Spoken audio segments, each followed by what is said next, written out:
Tonight,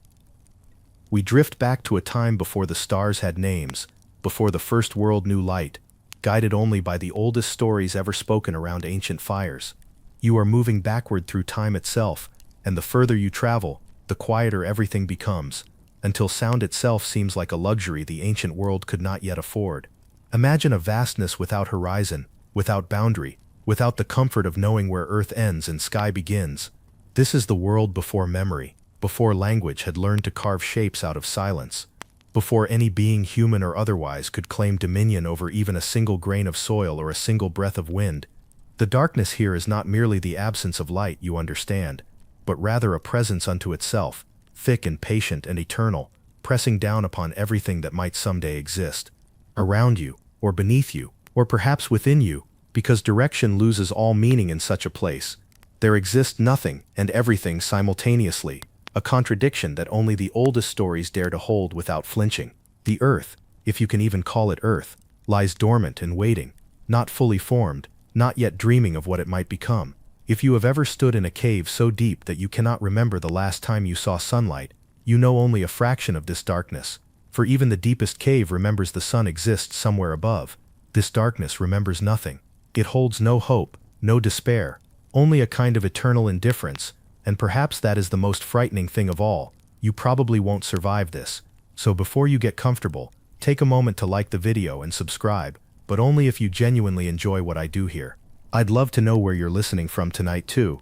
Drop your location and local time in the comments, and let me see just how far across the world this story reaches while you're trying to sleep. Now, dim the lights, maybe turn on a fan for that soft background hum, and let's ease into tonight's journey together. The Dene people, in their rich oral traditions documented by anthropologists like Harry Hoyger and later scholars, speak of this time as the age before the emergence, the era when the holy people had not yet shaped the world into form. According to these teachings, there existed what some call the first world, though the word world hardly captures the formless chaos that preceded creation itself, and ethnographers still debate whether these traditions represent a metaphorical spiritual narrative or whether they encode ancient astronomical observations that have been lost to time. What remains clear is that the Dene understood existence as cyclical, as an endless series of worlds, each rising and falling, each more refined than the last, each bringing greater consciousness and order, until finally the star people themselves would arrive from beyond.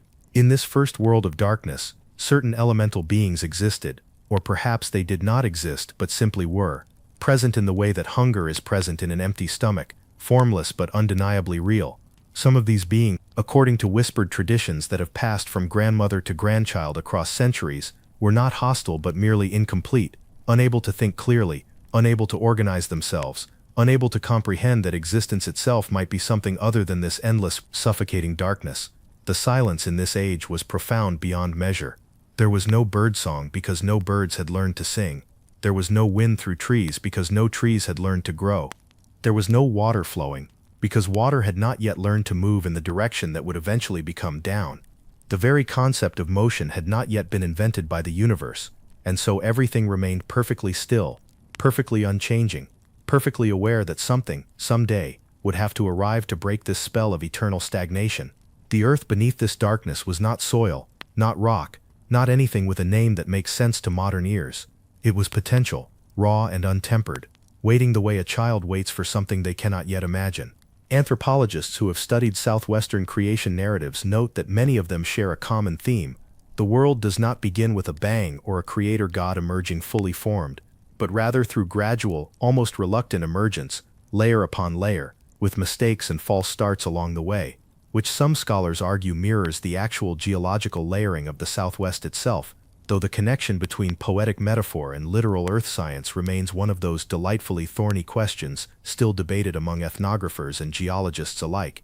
The darkness held no stars in those ancient times, or rather, the stars existed but they were not yet awake, not yet aware of themselves, not yet burning with the intelligence that would eventually make them guides and guardians and callers across the void. They hung in the darkness like sleeping eyes, and the darkness itself did not know that someday these stars would wake, and that their waking would change everything forever. In some alternative readings of the Star People legends, particularly in fringe archaeological interpretations that have gained traction in certain circles, this primordial darkness is understood not as metaphor, but as literal cosmic memory, encoded in the genetic material of humanity itself. The idea that our bodies remember the moment before consciousness existed, that we carry within us the cellular memory of ages we have never lived, but from which we are descended through lines so ancient they predate language itself. This interpretation, while far removed from mainstream scholarship, finds surprising resonance in the language of the old stories, which speak of the darkness entering the beings that would eventually become human,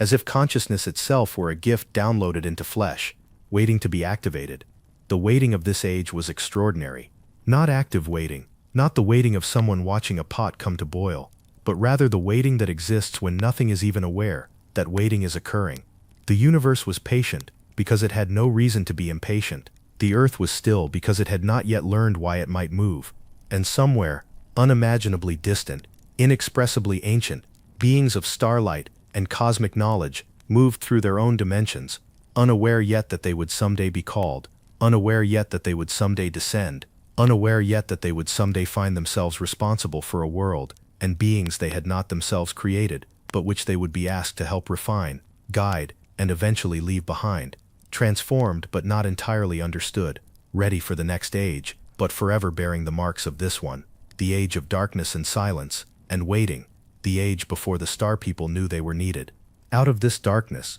from a source that the stories do not quite explain, and that anthropologists remain respectfully uncertain about, there began to move something, not light, not yet, but a kind of restlessness, as if the universe itself had become aware of its own existence, and had begun, very slowly, to scratch at the walls of its own prison of silence. The beings that began to stir in this darkness were not the creatures you would recognize. They had no eyes, because there was nothing to see, no ears because there was nothing to hear, no mouths because there were no words yet invented that they might speak. These were the primitive beings, the prototypes of consciousness, creatures of instinct and hunger, and the first faint awakening of desire. According to Navajo and other southwestern tribal traditions, as preserved in the work of scholars like Gladys Reichert and more recently in community-based oral history projects, these first stirring beings were sometimes called the insects, sometimes the lesser peoples, not out of contempt, but out of a kind of factual observation. They were the first experiments in animation,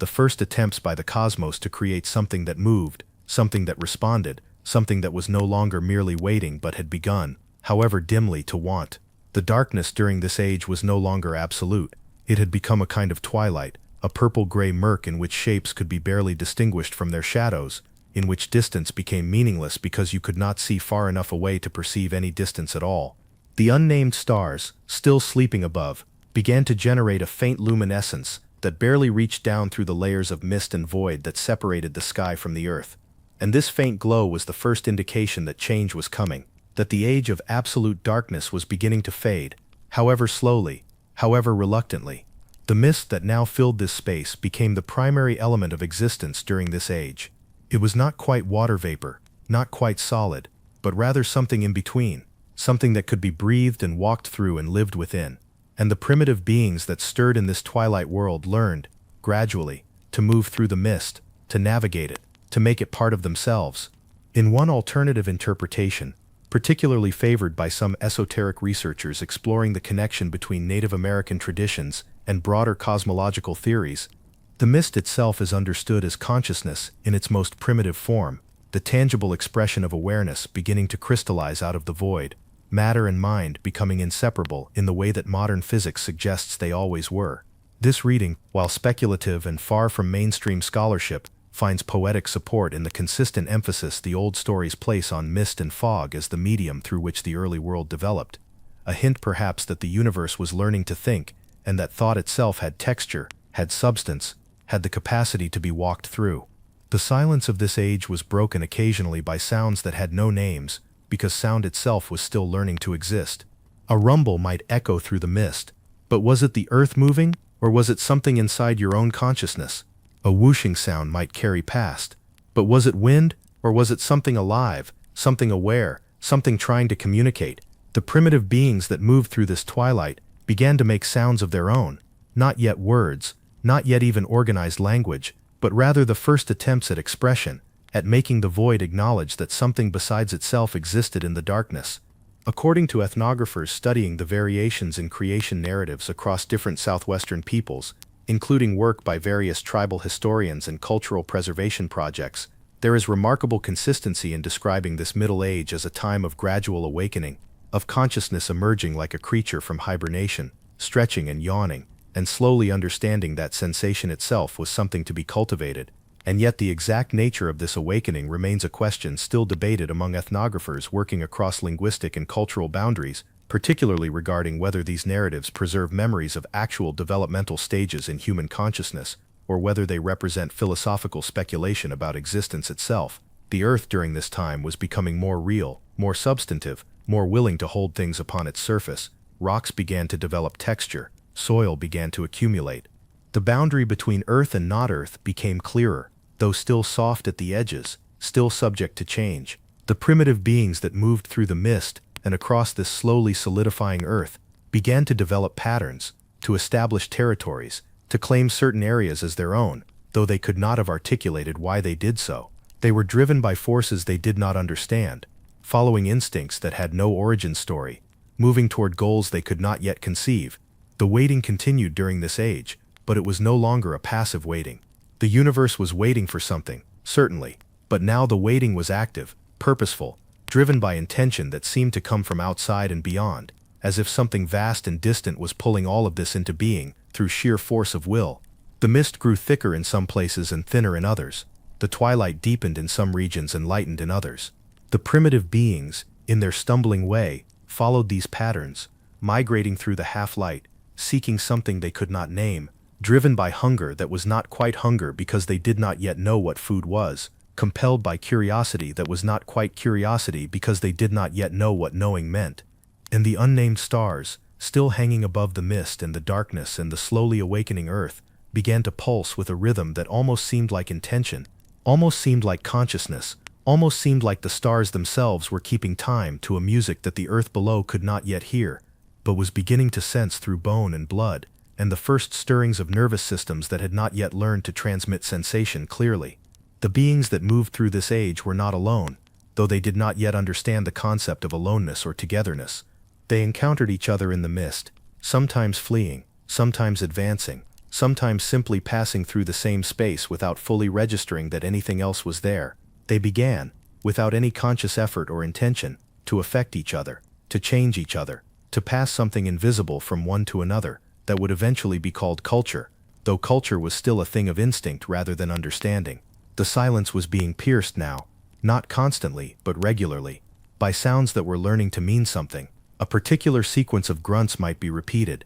and something would happen, and the being that had made those grunts would remember that sequence, would attempt it again, would begin the long journey toward language that would take countless ages to complete. The darkness, meanwhile, was fading almost imperceptibly, degree by degree, generation by generation of these primitive beings, until it was becoming clear that someday, eventually, something more substantial than twilight would arrive. And when that arrival came, the beings of this age would face a transformation they could not anticipate and could not prevent, a transformation that would mark the end of their dominion and the beginning of something new, something other, something that would be called the arrival of order, or the coming of the great teachers, or in the oldest whispers, the descending of the star people.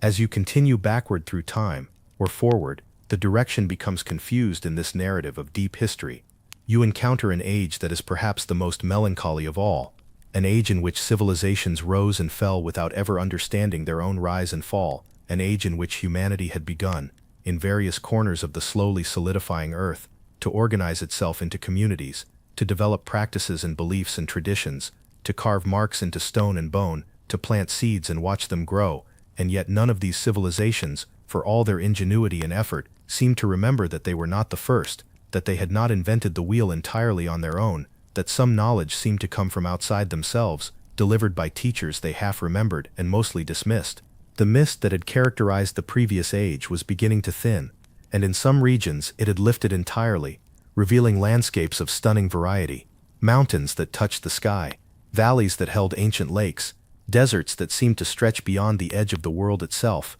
The unnamed stars were becoming more visible now, more insistent, more present in the consciousness of the beings that had gradually evolved into something that could reasonably be called human, though they would not use that word, and they would not fully understand what it meant to be the kind of being that could look up at the stars and wonder about them, could feel a yearning they could not explain, could sense that those distant points of light held some kind of significance that their waking minds could not quite grasp. According to Hopi and other southwestern peoples' oral histories, as documented by researchers like Eckhart Malotki and various tribal historians, this age included the rise of the ancestral peoples, the Pueblo cultures, the sophisticated civilizations that built great ceremonial centers, developed agricultural systems, and astronomical knowledge that was sophisticated enough to track the sun's movement across the sky and mark the seasons with precision that would not be matched by European science for many centuries. Mainstream scholarship recognizes these civilizations as genuine achievements, the product of human ingenuity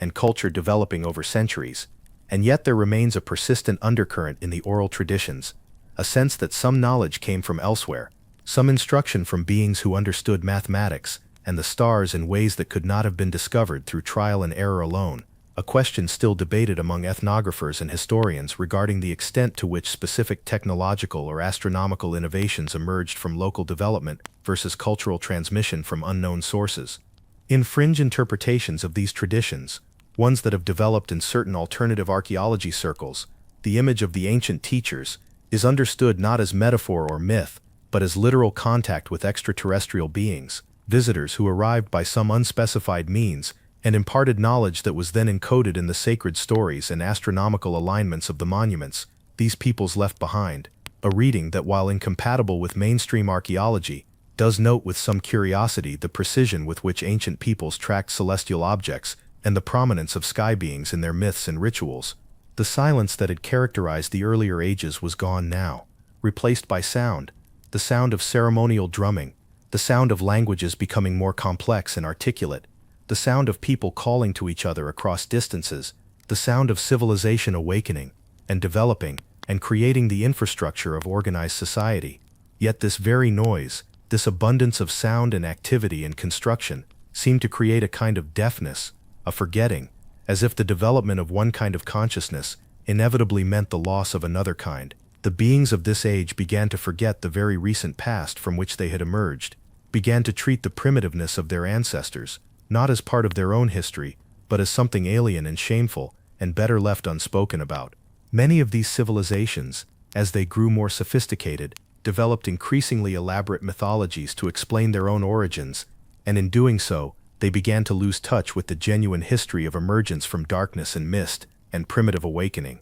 They invented elaborate stories about being created fully formed by gods or spirits, stories that were certainly beautiful and held truth in their own way, but that paradoxically obscured the actual story of emergence that their own ancestors had lived through. The earth during this age was transforming into something recognizable as land, as place, as home. Mountains that had been hidden in mist became landmarks. Rivers that had flowed without purpose learned to flow toward destinations. The seasons began to establish themselves more firmly, more reliably, more knowable to the beings that depended upon them for survival. The stars, meanwhile, were becoming an obsession. The peoples of this age began to track them, began to name them, began to map them into patterns and constellations, and in doing so, they began to suggest, through their astronomy and their myths, that the stars held consciousness, that the stars held intention, that the stars were watching and waiting, and perhaps, someday, planning to come, though this plan was never articulated directly,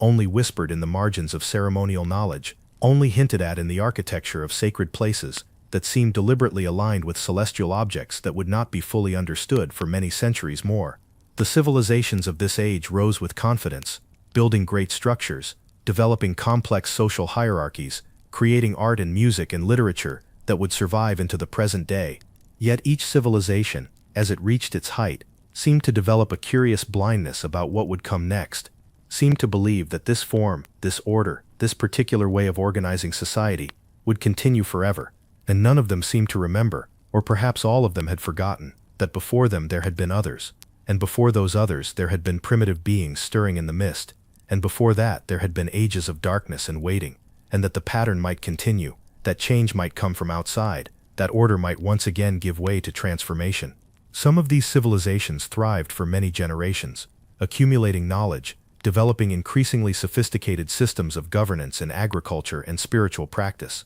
Some burned themselves out through warfare or environmental exhaustion. Some simply faded, their people dispersing, their great structures standing empty and gradually being reclaimed by the earth and the mist. In almost every case, the people who abandoned these places carried with them only fragments of understanding about why their civilization had to end, attributing the endings to spiritual failure or moral corruption, rarely understanding or acknowledging that their ending was part of a larger pattern, a cycle, a rhythm that stretched back into the deep past and seemed to suggest that order and chaos, civilization and dissolution, consciousness and forgetting, were not aberrations, but were instead the very structure of existence itself. The mist, which had fully lifted by this age, occasionally returned in isolated pockets, in hidden valleys, in caves that seemed to carry within them some memory of the earlier world, and the peoples of the great civilizations would sometimes enter these places and experience something like a reversal of consciousness, a brief glimpse of the earlier world from which they had emerged, a reminder that their sophistication was built upon foundations that they no longer fully understood or remembered. The stars continued their watching and waiting. The beings below continued their building and forgetting.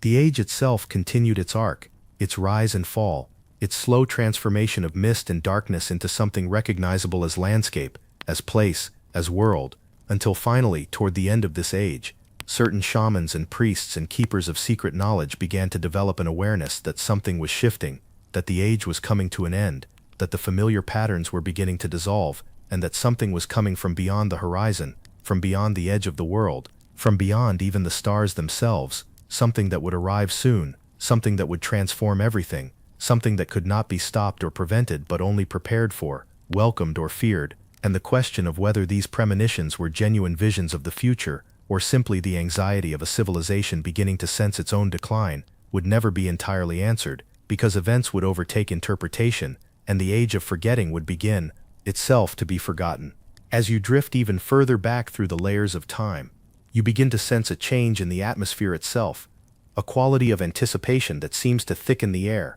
to slow your movement, to make each moment feel weighted with significance you cannot quite name. This is the long waiting, the age in which the great civilizations have risen and fallen, in which the earth has completed its transformation from mist and darkness into solid, known, categorizable land, in which humanity has developed language and art and science and spirituality, and yet has also developed a kind of collective anxiety, a sense that something is coming, that something has been promised, that the age they are living in is not the final age, but rather an age of preparation, a waiting room in which all of existence is preparing itself for something that must inevitably arrive. The stars, no longer unnamed, have been given names by 1,000 different cultures, each culture naming them according to its own needs and stories and dreams, and yet all of the names point toward the same reality, that the stars are not dead things, but rather conscious beings, that they watch, that they wait, that they remember, and that someday they will act upon whatever memory they carry of the worlds below. The earth, by this age, has become fully realized as landscape, as place, as home, and yet it is a home that feels temporary, that feels as if it is waiting for guests who have been invited long ago, who have been expected for a very long time, and who will arrive eventually, transformed by their long journey from wherever they come from, bringing with them knowledge and purpose, and perhaps judgment regarding how the world below has developed, whether it has remained worthy of their interest, whether it has prepared itself adequately for their arrival. The mist is gone, replaced by clear air, clear light, clear vision, and yet paradoxically, this clarity seems to obscure certain truths rather than reveal them, as if seeing more clearly has made it possible to see less deeply, and the peoples of this age often speak of longing for something they cannot see, for understanding they cannot grasp, for arrival they cannot predict, but can sense approaching like distant thunder rolling across plains you cannot see, can sense approaching like the change in air pressure before a storm, can sense approaching as something felt rather than known. According to many southwestern tribal traditions, including those of the Zuni, the Keres peoples, and numerous other communities, as documented by researchers like Dennis Tedlock and others working in collaboration with tribal storytellers, this age is characterized by increasing awareness among certain spiritual leaders and keepers of sacred knowledge that an age was ending and a transformation was impending, that the world as it had been known was beginning to give way to something new, and that certain preparations needed to be made, certain knowledge preserved, certain teachings protected, until such time as they would be needed to help guide people through the transition that would inevitably come. These are not merely spiritual intuitions, scholars note, but seem to be grounded in observational awareness, climatic changes, the movement of peoples, the the rise of new powers and the decline of old ones, all suggesting that the established order was becoming unstable, that the patterns that had held for centuries were beginning to shift, and that the cosmos itself was entering a new phase in its eternal cycle of creation and dissolution and recreation. In more speculative alternative readings of these traditions, interpretations that have developed in certain circles of UFO researchers and ancient astronaut theorists, the long waiting is understood as a literal countdown, a period during which the star people were preparing for their arrival, during which signals were being sent across the void, during which calculations were being made regarding the trajectory of the journey and the optimal moment for contact, and during which the peoples of Earth were being unconsciously prepared through dreams, visions, and inherited memories of contact that had occurred at some point in the distant past and had been encoded in mythology and ceremony and sacred architecture, waiting for the moment when these ancient memories would be needed to help humanity understand and accept the return of the beings from the stars. This interpretation, while deeply speculative and far removed from mainstream archaeological or historical understanding, does find interesting resonance in the timing of certain cultural shifts in the regions where these traditions are strongest, though the connection between correlation and causation remains, as always, a question still debated among ethnographers and historians working at the boundaries of their disciplines. The silence of this age is different from the silences of earlier times. It is not the profound indifference of the primordial darkness, nor the learning silence of the age of mist and primitive stirring, nor the noisy forgetting of the age of rising civilizations. It is instead a silence of waiting, a silence in which the noise of human activity continues, the sound of trade and warfare, the sound of ceremony and celebration, the sound of love and loss and all the ordinary human experiences, and yet underneath and around this noise is a deeper silence, a pause, a held breath, a sense that the moment is approaching, that the age is nearing its end, that soon everything will change, and the silence will be broken by something arriving from beyond. The stars during this age become increasingly prominent in the consciousness of the peoples below. They are no longer merely points of light in the darkness, no longer merely navigation aids or seasonal markers, but rather conscious presences, observers, waiters, beings that are themselves waiting for something, that are themselves part of the same cosmic pattern that governs the earth below. And in the deepest traditions of certain peoples, there is the sense that the stars are not above the earth, but rather connected to it, that they have some responsibility for it, that they are waiting for the moment when they will be called upon to act, to intervene, to arrive in the way that they have arrived before in the ancient past, that none of the current peoples can fully remember, but that echoes in their stories and dreams, and the inexplicable knowledge that certain elders seem to carry despite having never been formally taught. The mist, which had seemed to fade permanently, returns periodically in this age in unexpected forms, as morning fog that obscures the landscape, as the mist of dreaming that comes when a person falls into sleep, as the fog of forgetting that comes when a person attempts to remember something that happened long ago, and in each instance of mist's return, people feel a sudden access to something older, something deeper, something that reminds them of the earlier ages when mist was the primary element of existence, and consciousness was still learning to become something that could be recognized as consciousness. The Earth during this age is changing in ways both subtle and profound. The climate is shifting, gradually but perceptibly, and ancient trade routes are becoming less reliable, and crops that once grew abundantly in certain regions are becoming harder to cultivate, and the peoples of the earth are beginning to experience a kind of collective uncertainty about the stability of the world they had come to depend upon.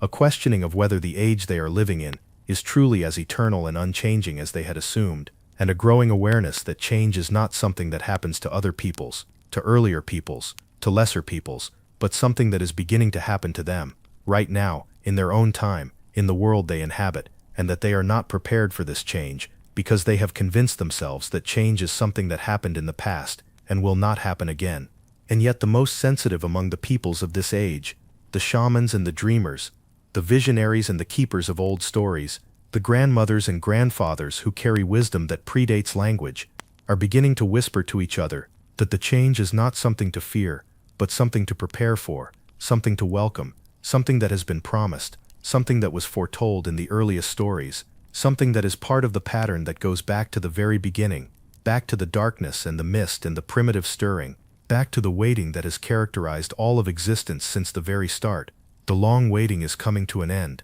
the cycle is turning, the age is closing, and somewhere, beyond the stars that have now learned their names, beyond the horizon that has become fully visible and fully known, the star people are preparing to come, to descend, to arrive, to fulfill whatever covenant was made in the ancient past, when the world itself was young and chaos was beginning to give way to order, and nothing will ever be the same again, and the peoples below, though they do not yet fully understand what is coming, feel it approaching, sense it in their bones, dream it in their sleep, and await with a mixture of hope and fear and wonder and dread the moment when the stars themselves will open their eyes and look down at the world below and remember why they have been waiting, why they have been watching, why they have been keeping this long vigil across the ages of darkness and mist and civilization and forgetting, until finally, at last, the moment arrives when they can no longer wait, when the signal is given, when the journey begins, when everything that has been waiting erupts into motion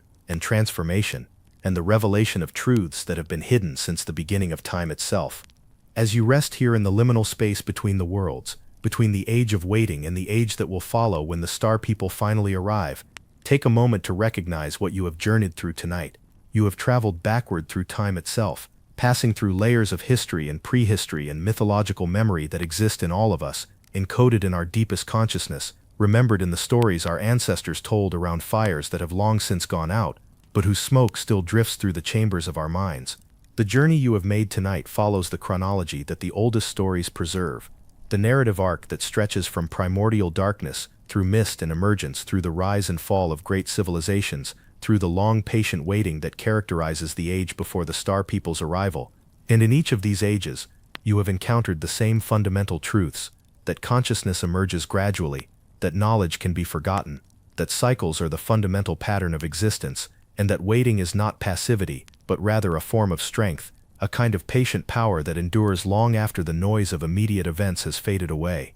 The dark that preceded everything you have journeyed through tonight was not empty, but full of potential, and the mist that emerged from that darkness was not confusion, but rather the necessary medium through which consciousness could learn to manifest. And the primitive beings that stirred in that mist were not lesser ancestors to be scorned, but rather brave explorers of the possibilities of existence. And the great civilizations that rose were not distant abstractions, but rather expressions of the same human yearning to create meaning and order that drives you and all of us, even now in our modern age, in our artificial light, in our excess of information and scarcity of silence. The star people themselves, whether understood as literal astronomical visitors, or as mythological representations of cosmic forces, or as something that transcends both literal and metaphorical understanding, represent the eternal principle that change will always come, that the patterns we establish will always be interrupted, that consciousness is not stagnant, but is constantly being pushed toward expansion,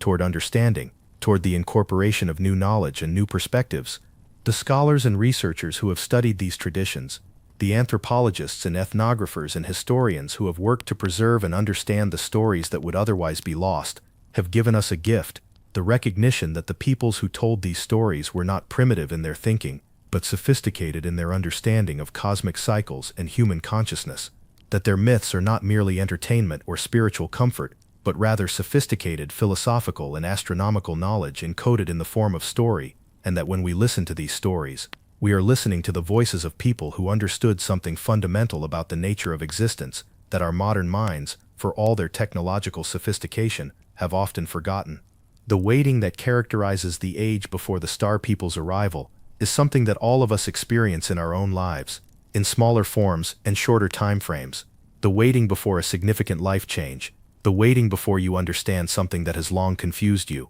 the waiting for knowledge or experience to transform you, the waiting that precedes every important transition. In this way, the ancient story becomes a contemporary story, the mythological becomes the personal, and the distant history becomes something that touches your own life, your own journey, your own waiting for the transformations that life will inevitably bring. As you settle deeper into sleep, as your eyes grow heavier, and your breath becomes more regular, I want to invite you to become part of this story's continuation. The traditions of the star people, the narratives of emergence and transformation, the mythologies of arrival and change, these are not things that happened only in the past, but things that are happening now, in your own consciousness, in your own journey, in your own process of growth and change and becoming. When you listen to stories like this one, you are activating something ancient within yourself. You are reconnecting with patterns of consciousness that your ancestors knew. You are participating in the eternal cycle of waiting and arrival, dissolution and renewal. darkness and illumination that has characterized existence since the very beginning.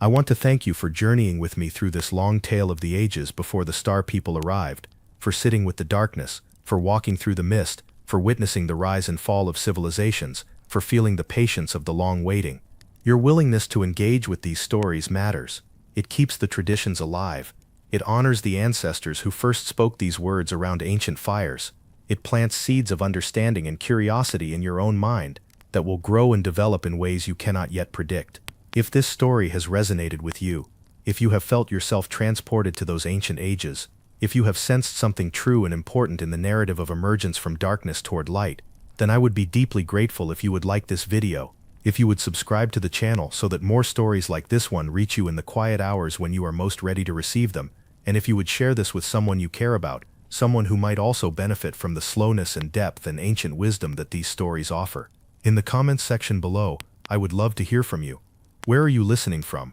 What time of night is it for you right now? Did any particular part of this story resonate with you? What is your own age of waiting, your own time of preparation for transformation? These questions are not merely conversational pleasantries, but genuine invitations to connection, to the building of a community of listeners and seekers and people who believe that stories matter, that ancient wisdom still speaks, that the night is a sacred time for learning and healing and transformation. As you drift now towards sleep, I want you to carry with you the image of that primordial darkness, not as something frightening, but as something pregnant with possibility, something that contained within it all that would ever be, all that is being, all that will ever be. The mist that emerged from that darkness becomes your own breath now, becoming softer, slower, deeper with each respiration. The primitive stirring that marked the beginning of consciousness becomes the gentle movement of your own awareness as it begins to let go of the day's concerns, as it begins to sink toward the deeper waters of sleep, where the oldest stories are kept, where the wisdom of ancestors is preserved, where your own consciousness can commune with the vast consciousness of the cosmos itself. The great civilizations that rose and fell, their structures, their achievements, their struggles, all become metaphors for the structures of your own mind, the achievements of your own consciousness, the struggles that brought you to this moment, listening to this story, resting, preparing yourself through sleep for the arrival of tomorrow, which is itself a kind of star people, a force arriving from beyond your control, a transformation that will be upon you when you wake. The long waiting that characterized the age before the star people's arrival becomes your own rest, your own patient sleep, your own preparation for the day that awaits you, and in this way, the ancient story touches the contemporary moment, the mythological becomes the personal, and you yourself become a part of the eternal cycle that this story describes. May you sleep deeply and peacefully. May you rest in the knowledge that consciousness itself has been waiting a very long time for you to arrive. And may you wake tomorrow with the understanding that you are both the ancient darkness and the arriving light,